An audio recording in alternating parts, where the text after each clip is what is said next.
नमस्कार. अश्विनी माइंड स्पेसमध्ये आपल्या सर्वांचे मनापासून स्वागत.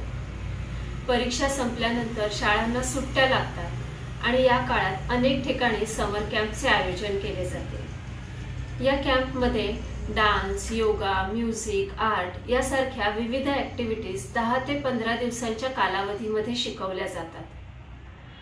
पण एक महत्त्वाचा प्रश्न आपण स्वतःला विचारायला हवा की 10 ते 15 दिवसात कोणतंही स्किल शिकता येतं का?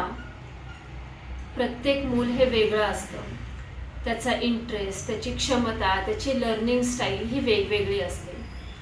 त्यामुळेच मुलांच्या आवडीचे क्षेत्र ओळखून त्यांना त्याप्रमाणे प्रॉपर गायडन्स, प्रॉपर ट्रेनिंग देऊन जर वर्षभर त्याचे क्लासेस लावले तर यातून मुलांचे स्किल्स चांगल्या प्रकारे डेव्हलप होऊ शकतं. तर अशाच ठिकाणी मुलांना पाठवणं हे खूप गरजेचे आहे. इथे अजून एक सायकोलॉजिकल मुद्दा मला उभा करावासा वाटतो की आपण मुलांना समर कॅम्पमध्ये का पाठवत आहोत? मुलांच्या डेव्हलपमेंटसाठी का फक्त त्यांना बिझी ठेवण्यासाठी? तितकेच महत्त्वाचे म्हणजे फ्री प्ले, ते देखील खूप गरजेचे आहे.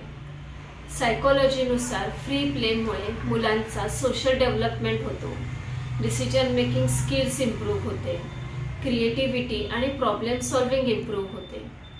म्हणूनच मुलांना फक्त व्यस्त ठेवण्यापेक्षा त्यांच्या ओव्हरऑल डेव्हलपमेंटवर भर देणं हे जास्त महत्त्वाचं आहे.